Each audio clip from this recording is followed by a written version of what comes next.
اور یہ لوگ منہ سے تو کہتے ہیں کہ آپ کی فرما برداری دل سے منظور ہے،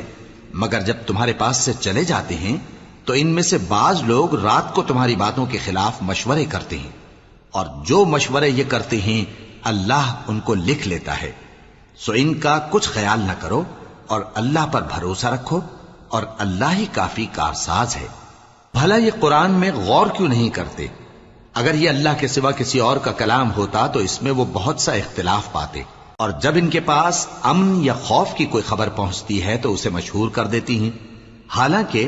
اگر اس کو پیغمبر اور اپنے ذمہ داروں کے پاس پہنچاتے تو تحقیق کرنے والے اس کی تحقیق کر لیتے، اور اگر تم پر اللہ کا فضل اور اس کی مہربانی نہ ہوتی تو چند آدمیوں کے سوا تم سب شیطان کے پیرو ہو جاتے۔ سو اے پیغمبر، اللہ کی راہ میں لڑو، تم اپنے سوا کسی کے ذمہ دار نہیں ہو، اور مومنوں کو بھی ترغیب دو، قریب ہے کہ اللہ کافروں کی لڑائی کو بند کر دے، اور اللہ شدید ترین جنگ کرنے والا ہے اور سزا دینے کے لحاظ سے بھی بہت سخت ہے۔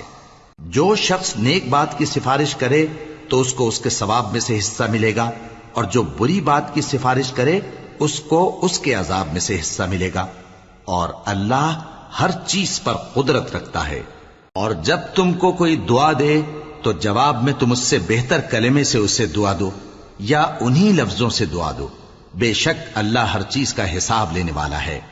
اللہ وہ معبود برحق ہے کہ اس کے سوا کوئی عبادت کے لائق نہیں۔ وہ قیامت کے دن تم سب کو ضرور جمع کرے گا، اور اللہ سے بڑھ کر بات کا سچا کون ہوگا؟ اب کیا سبب ہے کہ مسلمانوں تم منافقوں کے بارے میں دو گروہ بن گئے ہو،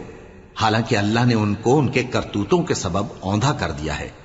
کیا تم چاہتے ہو کہ جس شخص کو اللہ نے گمراہ رہنے دیا ہے اس کو رستے پر لے آؤ،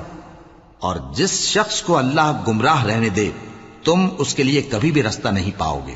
وہ تو یہ چاہتے ہیں کہ جس طرح وہ خود کافر ہیں اسی طرح تم بھی کافر ہو کر سب برابر ہو جاؤ۔